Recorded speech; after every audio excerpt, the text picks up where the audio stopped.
Over the years, one of the things that I have come to almost loathe is wasted water and erosion, which kind of go together. Because in order to have erosion, at least what most people think of as erosion, you have an excess of surface water running off and taking organic material and topsoil with it. This is just a little area on my parents' house, kind of northeast facing a little bit, coming down from a road, and it comes down on a pretty good slope. Not a whole lot of vegetation here, both because of the shade and because of the lack of soil. So when I do mow it for them, it's dusty as all get out. Now, if we've got enough rain consistently, or if I watered it, I'm sure that I could get enough to grow that wouldn't happen. But that means that I'm trying to artificially fix something. Excuse me.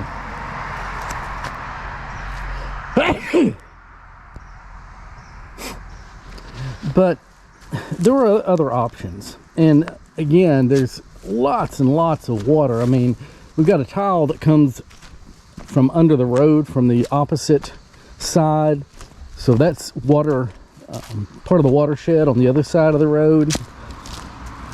And you've got a pretty good sized tile there, and you can see how much, when we're getting water, how much it's eroded, how much material, and then it spreads out and goes down to a pond.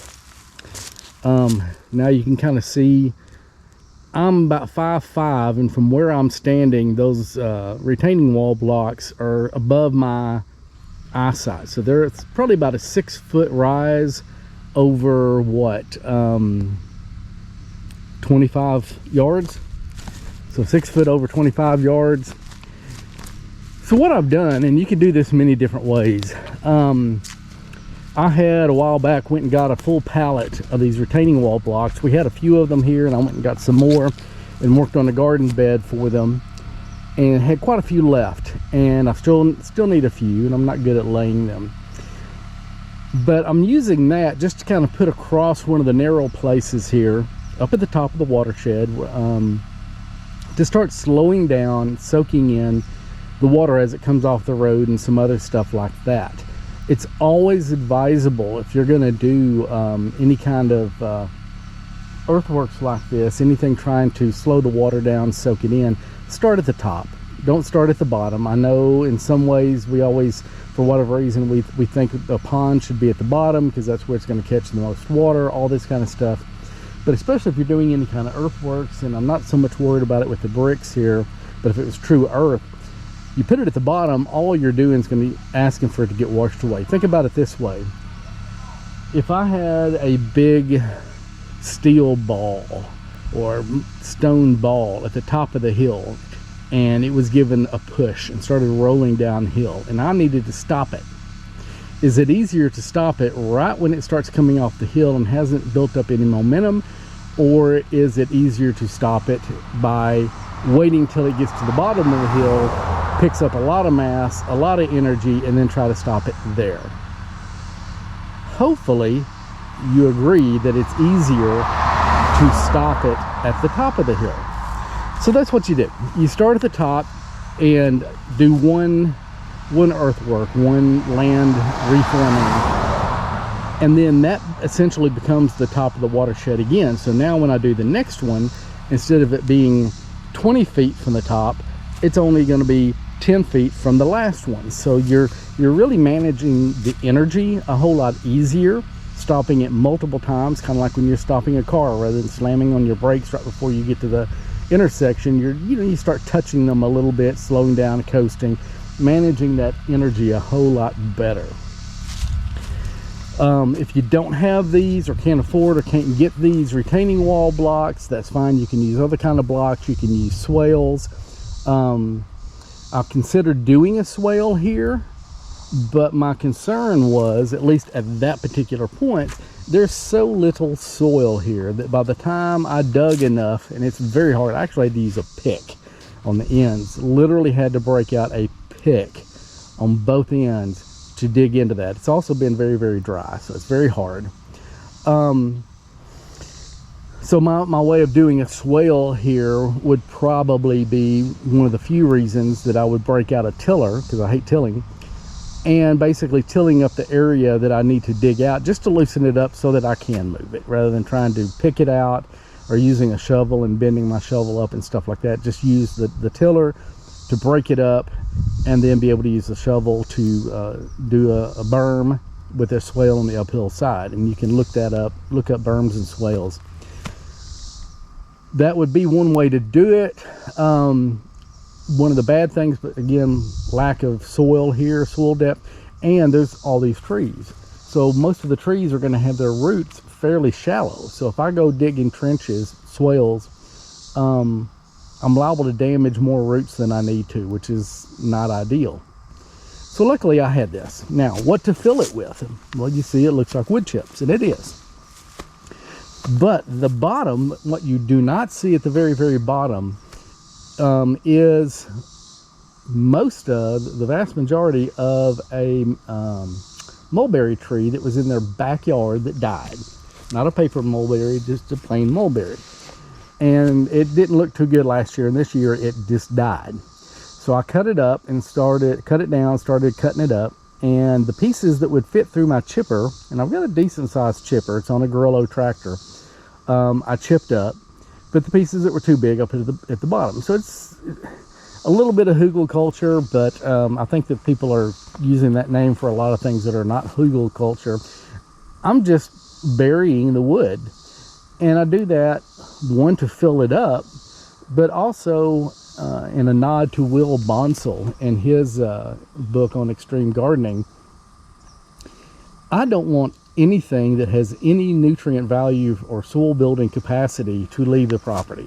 There is absolutely no reason whatsoever for me to take a dead tree, pile it up by the road, have the city haul it off to who knows where just to be piled up and be wasted and do nothing, and then buy soil or bagged soil mix or whatever and bring stuff from offsite in. The material's here. All the nutrients it took to build that tree are already here. Keep them on the property. I try to do that with everything.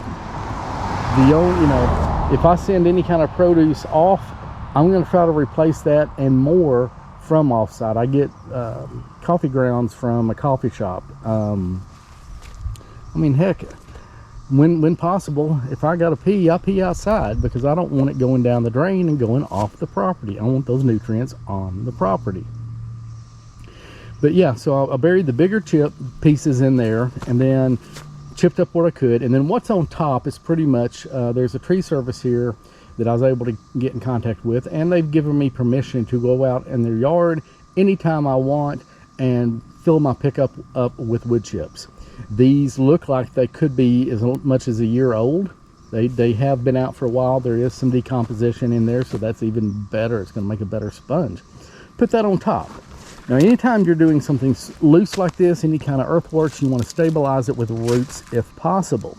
So in your traditional berms and swales, key line, stuff like that, you're going to plant trees and bracken and stuff like that and try to stabilize those berms quickly as possible. Well, I happen to have some Navajo thornless blackberries that I had dug up from my place over in Marion that I'm trying to move from, and I may have 20 or 30 of them. So I took about 8 of them, and this is one case I did use some bagged potting mix because I had it. I've got most of a pallet left. It is Kellogg mix. Usually have great results with it. This particular batch, or this mixture, whatever, at least for regular gardening for annual vegetables, did not do very well.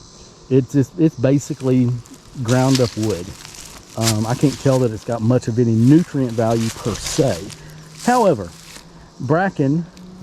blackberries seem to do fine in a woody mix like that. So I need to use that stuff up. So I put as many bags as I could put on the back of the side-by-side, brought it out here, and then just transplanted them. And it holds moisture good, so that's gonna be good. And I've still got a low area here, so probably at least another 2 pickup loads, and I got a full-size pickup with an 8-foot bed.